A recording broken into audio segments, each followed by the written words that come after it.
Welcome to the Rings, Belter. My name is Splattercat, and I'm going to be your guide today towards one of my favorite games on Steam. One of the games I like very much and have followed since some of its earliest patches. This is Delta V, The Rings of Saturn. If you've never seen this game before and you don't know what this game is a hardcore sci-fi, kind of low sci-fi in all honesty. There's no aliens, like there's weird stuff that happens, but the things that happen in this game are all grounded in like reality or possible outcomes that could actually happen if you were a belt miner out on the rings of Saturn.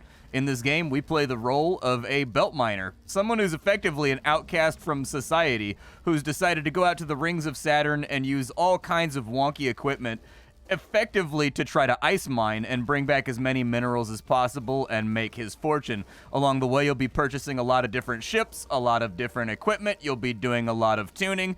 I think that this game is basically like the king of dad games. So if you're into games like Euro Truck Simulator or like Landlord Super or Viscera Cleanup Detail, this is definitely one of those games that you're going to want to take a look at, because this is a game that'll kill some serious hours while you're just sitting around shooting lasers at giant rocks. So what am I getting up to right now? Well, this is my Vulture spacecraft right here. It's kind of like a second tier spacecraft that I've been outfitting lately, and that's my little drone bunny, the Goddard's Serenity. You don't get to name anything in this game.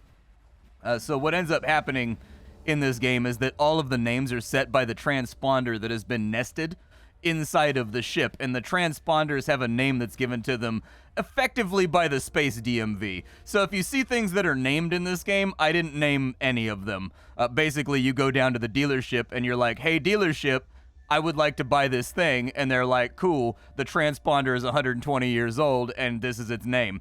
And you can't really swap that on out, because a lot of the ships in this game have kind of like a long, venerable or not so venerable history. There's a lot of things to pick up over here. We got a little bit of tungsten on that side. 10 grand's worth of tungsten, actually. My little drone's gonna scoop it on up. He does mine on his own, and I can set up what he goes after inside the rings, but I usually just give him prompts. So this is one of those games that's going to take you a little bit of time to get used to. I can't stress that enough. This is a game about heavy, clunky space frigates doing mining, and the people that I would probably recommend this game for are quite niche, but I think inside that niche, that group of players are really going to like this game. So if you've ever found yourself asking, like, who are these people in EVE Online that spend like 20 hours at a time just like sitting there mining and like watching podcasts and stuff, like who are the people in Elite Dangerous that never do anything other than like core detonations? Those people are going to like this game very, very much, because this is a pretty in-depth mining simulation that you've got to learn a lot of little things to be good at it. Like even stuff like figuring out what crew to hire is going to take you a little bit of effort. So I'm going to do my best to give you a guide while we play the game here today and while we get you all settled in. Ooh, that's a good chunk right there. 30,000. Yup, I'll take that right now. We've already got 50,000 in the cargo hold. So what are we looking at right now with regards to the UI? Because this is obviously a very chunky UI. I've got a lot of hours in this game, and so I know it like the back of my hand. Like, what are you looking at right now? Well, top left-hand corner is going to be your Doppler LiDAR.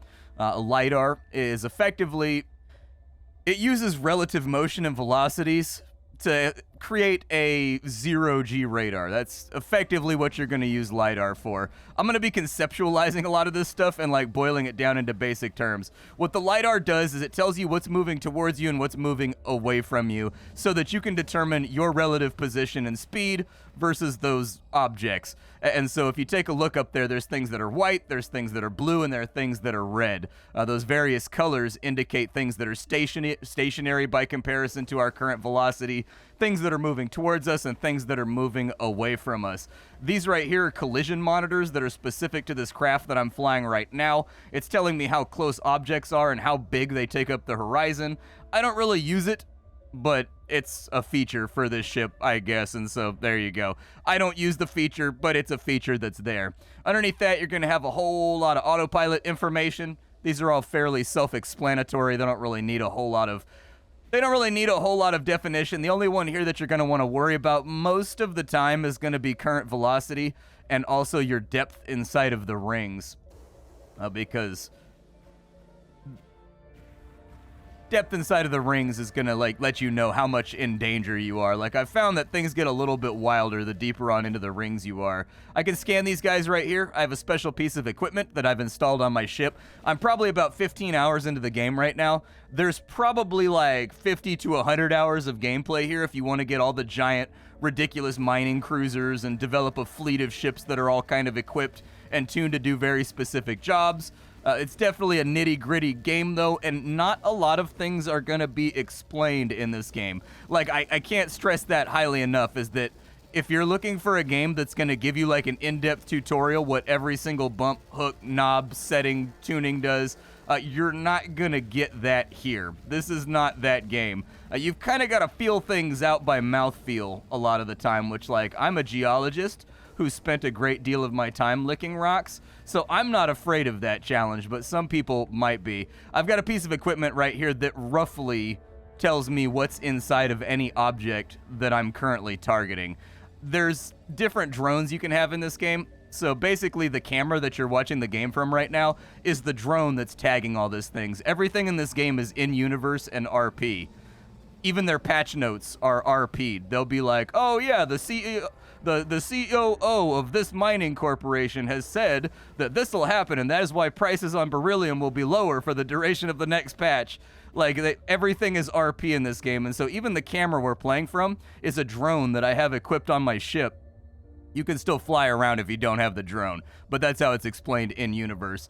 And my drone has the ability to remote scan the composition of any asteroid or any ice block that I have targeted. So right here, you can see that it has tungsten, it's got some beryllium in there, but it's mostly water. So the chunks we're going to get out of this thing, if the scans are accurate, should mostly be W and water. And see, sometimes it's wrong. So we got vanadium out of there, actually. There's a little bit of W, but it appears as though the scan was a little bit off. Everything in this game is kind of like an improvised piece of equipment. The miners on the belts of Saturn are not using the best stuff. Basically, everything here has been jimmy-rigged or has been put together from like surplus military equipment or something like that in order to get the job done. Where did my drone go? Oh, wow, my drone's like 3 clicks out right now. He's like wandering. We've also got a few... We've got a couple of people actually here. I don't know who this is. Who are you? This is Tugship Modified Leak on Rescue Mission Sturdy Republican. Could you help us getting through these rocks? Seen anything worth salvaging? We had something on long range and we don't have time to check it out ourselves. You can check it out though. Yeah, I'm not really, they're not even on my scans, which means they're probably like 10, 11 clicks out. And I'm not going to get an indicator when they come back through. We're going to mark them as friendly, though. Your transponder can automatically mark other ships as friendly or hostile based on their actions, but I like to help it out by, like, tagging them myself. The beings that exist inside your mining universe are all procedurally generated. So, all of the ships and things, you may see them multiple times while you're inside the rings. And so it's a good idea to kind of catalog the people that tried to shoot you and detonate your reactor versus, you know, the people that are honestly trying to help and acting as sort of improvised law enforcement. Stuff like that, because at the beginning of the game, you don't know anything about that. You're a new belt miner who just got here with like an old tugboat that's in terrible shape. Other things on the UI, this is an equipment readout right here. This is the onboard maintenance system. Don't really need to worry about it unless any of these things start turning like yellow or red, and that's when you will need to start worrying about it. But until that happens, doesn't really matter. If there's anything here that has a hotkey that triggers it or makes it happen, it'll be listed on this left-hand side. This is a visual feed that's coming from, there's a space station here. I call it Enchilada Station, but it's called Enceladus or something like that, or Enceladus. I call it Enchilada Station. Enchilada Station is watching us right now, and they're watching our transponder. This feed right here is important because if there's anything near you, when it zooms in and zooms out, it'll appear as a flash on there, and then you'll know to keep a look at your LiDAR, and then you can check their transponder codes because you will start to memorize some of these transponder codes that you'll find in the piloting menu as hostile. So basically, anybody that's flying like something that has their transponder turned off is going to be called like UIC or something like that, and there is no good reason that anyone in the belt is flying without a transponder. So if you see somebody that is flagged with like UIC, run. Unless your ship is built to fight. But fighting is not the focus of this game, and fighting in this game tends to be kind of risky.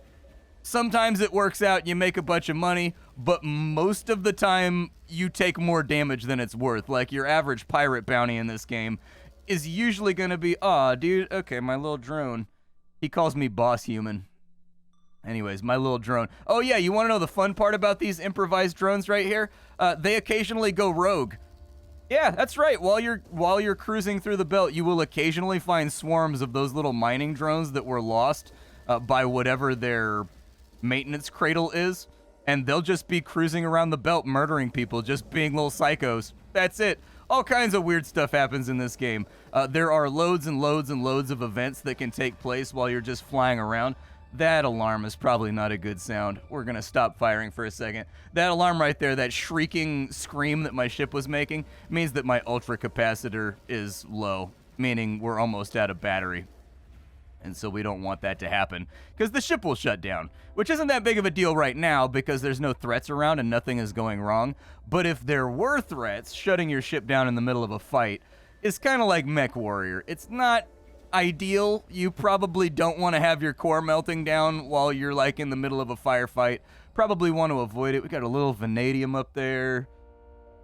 Honestly, I've been kind of underwhelmed by these chunks over here. I was kind of hoping that we'd be able to pull out some big, like 30, 40,000 chunks, but it's not going that way. Let me finish this run. I mean, we're sitting on top of 150 grand inside of our cargo hold right now. So I guess it's not the worst run. I'm just being like a mining elitist because I've gotten used to seeing like big 50,000 chunks. Over here on the right, you've got a status display. It's got everything from your propellant, which is your fuel, to your transit reserve, to your Delta V, to your ammo, to your nano drones, which are those sparkling things. I've got like things set up so that if chunks are worth a certain amount and they're of a certain chemical build, I will fire little drones at them that baffle them and slow them down to net zero velocity so that I can go pick them up easier. I got tired of my loot flying away off into the distance. Other than that, you'll also have your power stats over here, your total ship mass. These are all things that are largely useful when you're in like the tuning process. But the ones that I would pay attention to are the amount of propellant you have. You always want the amount of propellant you have to be above the amount of transit reserve you require. Transit reserve is the game telling you how much fuel you're going to need to get back home, and you can't get like stranded out here for the most part. It just takes you longer to drift your way back to base, which means that it increases your overhead because I have employees on board right now like geologists and pilots and astrogators and stuff like that that are helping me with my job. And so they get paid like day by day. And so taking 25 days to get back home is obviously very expensive and probably eats up your profits. So you want to make sure that your propellant is up above your transit reserve. These numbers will naturally change over time because this game, like I said, is a hard science game. So as I'm picking up these rocks here in space, it's increasing the weight of my craft. I'm getting heavier. Getting heavier increases the amount of fuel that I need for my transit reserve, and it lowers my Delta V. Delta V, you don't really need to know exactly what Delta V is. Like, we could get into like a hardcore physics talk right here about things like impulse and all that kind of stuff. We're not going to, though, because it's not necessary. I've found that like understanding what something means is in actuality your ability to explain that thing in very simple terms in a very utilitarian way so that people know exactly what they need to know in order to make it work. Delta V, the higher it is, the more maneuverable and the more acceleratable your ship will be, all right? You'll rotate easier, you'll accelerate easier, you'll stop easier. It's basically the number that dictates how much handling your craft has. You want the number to be higher. If the number is lower, that means that you're way down, or maybe you brought too much equipment into the ring. Hey, my geologist leveled up. I don't know if I'm gonna keep her. Like, she's kind of like a fill-in geologist for me right now. She's the one that's checking all these rocks right here, by the way. Like these little chunks that I'm knocking out of these asteroids. You don't know what they're worth unless you have a geologist on board. So a geologist is probably gonna be one of the first people you want to hire in this game because they can tell you the chunks that you've knocked out of the rocks and whether or not they're valuable. Based on their skill level, they will be better or worse at this task. I think it's that one right there. And they will identify faster or slower, and they will also identify values more or less accurately. A bad geologist might say, hey, that rock's worth 30,000, and then when it gets into your cargo hold, it's worth 2,000 because they misidentified the fact that it was not tungsten, it was water. I don't know how you screw that up. Tungsten and water, to me, seem like they both very much have their own physical properties that are pretty easily identifiable from one another. Like, you may not be able to see a piece of tungsten laying on the ground and be like, oh, look, tungsten. But you put tungsten next to water and you ask somebody which is the tungsten and which is the water. I'm pretty sure they're going to nail it every single time. But a bad geologist in this game will screw that up like every single time. I've got a good geologist that has like a master's degree. She's just never been in the belt before. So she identifies things quickly, and sometimes she's a little off with the values of things, but supposedly we have 200 grand in our cargo hold right now. It's getting a little bit risky to be us. There are pirates in this game. There's not only that, there's pirates, and there's also violent separatists called the Ganymedians. Ganymedians are basically space terrorists that just like prey on miners and murder you. I don't know why they do what they do. I haven't gone through like the lore of the game. This is like a show don't tell game. The problem with that is I love show don't tell, but sometimes you never get shown in games that have show don't tell. And so for all the hours that I've played this game, I still don't know why the Ganymedians are so pissed off, because I haven't like read the patch notes or anything where I assume that information has been bestowed upon the greater community. Let's go ahead and flip this thing on around. I'm going to finish up this trip, and then we're going to head back to the station. I'll show you some of the things you can do in this game. If you want to know what a money asteroid looks like for reference, I was just kind of flying around. I know I said I was going to make an edit. This right here, this is a money asteroid. Beryllium is by far the most valuable thing in the game, and it weighs almost nothing, which means you can haul huge amounts of it without messing up your transit reserve. This one right here, this is a very, very rare rock. It's rare that you see beryllium sitting on the top. You can see that this number varies by about 20 as it goes up and down. Typically, that means beryllium is quite rare, so it goes from the top to the bottom over and over and over again. This one is steady. It's staying at the top. This is a very, very rare asteroid. Let's dig on into it and kind of see what we find here. I've got a mining laser, if you're wondering how I'm busting these rocks apart. The mining laser is invisible unless there's some kind of like powder or some kind of like fluid bait, like something that behaves like a fluid in the air, showing you where the laser's at. So you got to kind of like get used to it. If you wanted to check where it's aiming, you hold down the F key, and then it'll show you kind of like where the reticle is aiming at with something like a laser. With other guns, they've actually got built-in tracers that you can see. So you'll be able to see the bullet actually fly, and you'll be able to adjust your shooting in order to be more accurate if you're using like a mass driver to mine, or if you're using like a plasma thrower to mine. I'm using a military industrial laser though, so you can't see it. It's invisible unless it's passing through something. Once you've mined enough to feel satisfied, and honestly this trip's getting super long, my cargo hold is huge, and I could probably stay in for another 40 minutes mining or so, but since we're doing a little bit of an intro to the game video, you're gonna hit your J key. This is gonna bring you on over to your tuning interface. You can tune just about everything if it gets damaged to realign it. However, that's going to come at the cost of wear and also at the cost of choke. Basically, if something's wrong with one of your pieces of equipment, move this thing right here until the color's on this side. You know, move the meter around until the color up above turns like yellow or green, and then fix it when you get back home. There will be random points of interest that spawn up while you're playing the game. These can be everything from space prisons to other space stations that you can dock at, to like derelict ships that you can send your crew over to claim, to like odd events that you'll witness, like a bunch of drones tearing apart another miner. Consider it kind of like Fallout 2 when you're cruising around the wasteland. Sometimes you'll run into an event and something weird will happen. For right now, we're going to Enchilada. So let's go ahead and head on over to Enchilada Prime.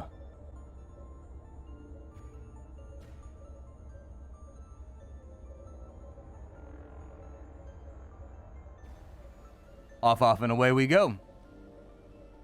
It's going to be about 12 hours. I'm going to direct everybody to keep your arms and legs inside the repurposed military craft. Keep them away from the lasers. Please resist the urge to lick the hull. I know it looks delicious, but the candy apple is only a color. Oh, look at that. My other geologist came back. Now I got to decide who I'm going to fire and who I'm going to keep on board. We made 400 grand on that run. Not too bad of a haul. Probably could have pushed that up a little bit higher if I had stayed in like another 30 minutes. But this is Enchilada Station. Here you will find a stock market where the prices on minerals, they go up. They go down. They change all over the place. You can basically, like, beryllium is kind of like on a down period right now. It looks like. It's kind of like evened out. But you can wait. You can store your minerals inside mineral warehouses to wait for it all to kind of like spike and go upwards if you want to. I never do because I'm lazy and greedy, so I just throw it all together. This is the repair interface. This is where if you have a mechanic, you can jimmy rig things or you can replace them entirely if they get broken. We've got the services sector over here. It's basically just a big collection of hotels that you can stay in order to pass time. We've got the tuning menu over here. This menu is very much unexplained for a lot of the things inside of here. I've been feeling out what some of them do. Like some of them, it's fairly obvious what they do. You tune your engine for like thrust versus rotation, so on and so forth. But some things, like for example, microseismic scanner focus, they go from minus 100 to plus 100, and I have no idea what that means. The microseismic scanner is that thing that was telling me the composition of the various asteroids. And so I don't know what up and down mean in this context. And so definitely some tooltips, some pop-up tooltip boxes would be great here in order to kind of like elucidate some of that information. You've got a ship dealer over on this side. There are a large quantity of ships in this game of varying sizes, of varying types, of varying paint jobs, if that's what you're into. Sometimes two ships of the same kind can look entirely different based on their equipment and their paint job. Right now, we don't really have too many of the crazy ships, and there's one right there. There's one of the nutty ships right there. One of the ones that's out there to like kick ass and take names and destroy asteroids. We've also got our fleet, so you can collect ships in this. You can have multiple ships. You can't take them out at the same time, which would actually be super cool if you could. If you could like set up crews for other ones and you could go out with 3 or 4 ships to mine together. That'd be rad if you could do that, but I don't think you can as of right now. You can just hot swap in between the ships that you like and you don't like. This is the crew menu. This is where it's going to tell you all of your employees that work for you. Over on this side, you can hire new employees. I go through them pretty quickly because in this game, they more or less simulate real life where your coworkers are the most annoying human beings on Earth. So, for example, this lady, I hired her, and 4 hours after I hired her, we were in the middle of a belt dive, and she said she had to go home and take a few days off to deal with a family issue. 4 hours into a shift. 4 hours into the first shift. I was like, all right, that's pretty moderately annoying. This lady over here asked me for a raise after she had only been in the job for about 25 minutes. And so the crew's going to be kind of a mixed bag in this game. I treat them like what they are, a bunch of douche LaRouches. If they give me too much lip, I fire them and I hire somebody else. You're not hard to replace out here in the rings, all right? This is a buyer's market. And then underneath that, you can launch a ring dive. The big winner here is going to be the customization of your craft. So this is the dealer menu. The dealer menu is going to allow you to basically equip out your hard points with everything from mining lasers to, for example, the Gungnir Proton Collider. It apparently fires synchrotron particle accelerators because if you're like me, Heisenberg uncertainty principle is 100% something that you're well educated in. This is effectively a death ray on your ship, but it needs a very specific build to make the death ray work. But there's loads of things that you can equip in here, from utilities to weapons to guns to you name it. There's also, I don't even have everything equipped right now. I have tug drones on the left right now, and on the right, I haven't really installed anything. Just because I'm trying to keep my transit reserve nice and low and my Delta V nice and nice and high. I don't like it when my ship feels super clunky, and bringing in this drone right here makes the mass of my ship freaking enormous, which can make things a little bit of a headache. But this is where all the customization is going to happen. The basic flow of how all this works is, I think what people get stuck on is the temperature, so they give you a preview of how the whole thing performs up here at the top. But basically, you've got a fuel rod. The fuel rod generates heat. That heat will then turn a turbine that generates electricity. That electricity is stored inside of your ultracapacitor. that electricity and heat is going to be harvested by your propulsion. And so you just got to find the balance. Fiddle with it. You'll be all right. This is a game for fiddlers, all right? This is very much a game for people that like to fiddle with things and tinker with things with no guidance. Like, you're not exactly going to know what you're doing all the time. Just keep fiddling with it. It'll be fine. That's how I learned the whole game. When you're slingshotting into the belt, you use home and transfer. I can actually go directly to these places, but they'll charge me a nominal fee for it. Yeah, let's go check out one of these radar anomalies. Hopefully we don't die. My laser is not good for fighting unless I can hit them in the reactor. And most enemies are not going to show you their bare buttocks to allow you to shoot them. They're just not going to do that. So, my ship is not exactly equipped for, like, mayhem and carnage. I have made ships before that are for, like, mayhem and carnage. Like, I had a ship one time that had 3 microwaves on it, and I would just microwave the enemy until their head popped, like, inside their hull. Like, you can definitely build for kill power in this game. So what am I looking at here at this radar spot? I don't have any pings. Do we have anything on...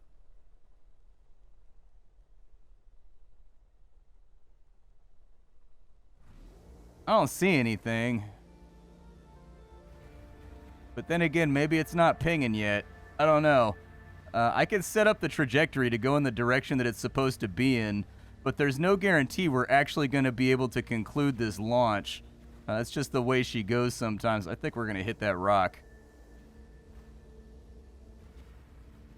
Yeah, maybe slow down. This is not the best place for, like, astrogation trajectories. There's a lot of things in the way, and we need to keep this kind of little wang-shaped object free of any obstructions if we want this to work. And so the whole thing is kind of terrifying, because if we run into anything, I've got to rotate fast enough to save myself. Okay, we got the rotation in. Hopefully it'll take me where I need to go. We have SBBW over here. Oh, it's Big Bad Wolf. Yeah. So this is Big Bad Wolf. This is a little bit of a spoiler, I guess. But this is Big Bad Wolf. Big Bad Wolf is kind of a character in the universe of Delta V. You don't need to know exactly who Big Bad Wolf is just yet, but Big Bad Wolf is kind of like the one remaining guiding force of Fafo inside the rings. If you're a good person, you will more than likely never meet Big Bad Wolf. If you're a bad person, Big Bad Wolf is coming. So keep your head down. He will find you. Let's talk to him. Can I talk to Big Bad Wolf? Let's hail him. Hey, buddy. This is Big Bad Wolf of Vilci to Sturdy Republican. Stand clear of the area. What are you? This is the mobile headquarters of Vilci, a Tsukuyomi-class frigate Big Bad Wolf. Stay clear of our exhaust. Our thrusters are not gentle. I want to join you. You need to prove yourself. Seek out a combat patrol and talk to them. Acknowledge. Staying clear. They're not going to, like, cut the feed or whatever when you're done talking to somebody, by the way. It's just going to kind of go dead. What else can we do? Is there, like, another spot I can look at? Let's go to another radar anomaly. Try not to crash on our way over there. Pretty solid chance we will crash on our way over there. I strongly dislike astrogating, which is this whole process right here. It is very risky. It does not charge up very fast either. And so, like, things tend to go wrong when astrogating. You tend to run into big giant rocks, and those big giant rocks really hurt when you run into them. And then it costs you a lot of money. If I had any complaints about this game, I guess it would largely be how many things are unexplained or, like, rely on a heavy understanding of, like, mechanical physics and whatnot. The game is perfectly playable. You'll figure it out if you keep fiddling with it. But the game is not easy to figure out. Like, this is absolutely a game with a learning curve, and the game is not really going to do you a whole lot of favors with that learning curve outside of the initial tutorial that teaches you how to pilot the ship. And even, like, when it teaches you to pilot the ship, it doesn't tell you, like, the difference between autopilot assisted versus autopilot versus, like, manual and, like, what the controls are to get that done. It's just like, click and drag this to change your velocity. And so this is one of those games where you are going to need to dedicate yourself to learning it, I guess. And it's going to take an hour or two before you're flying comfortably. Nonetheless, despite the fact that a lot of things in this game are under-tutorialized, under-taught, or difficult to digest, if you stick with it and you enjoy mining games, you're one of those people in Elite Dangerous that sits around mining all day, or one of those people in Eve that sits around mining all day and finds that experience to be satisfying, I think there's a lot to love inside Delta V, and in fact, I think this is one of the more unapologetically unique games on the entire platform of Steam. And the reason why we're doing this video is that it's out in 1.0 now. It's done.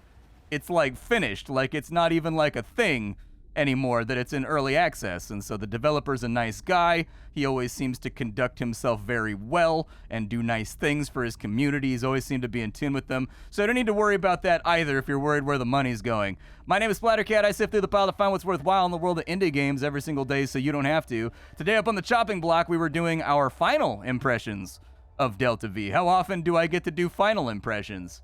Today. Today would be the answer to that. I will catch you all later. And that's all I got. Bye, folks.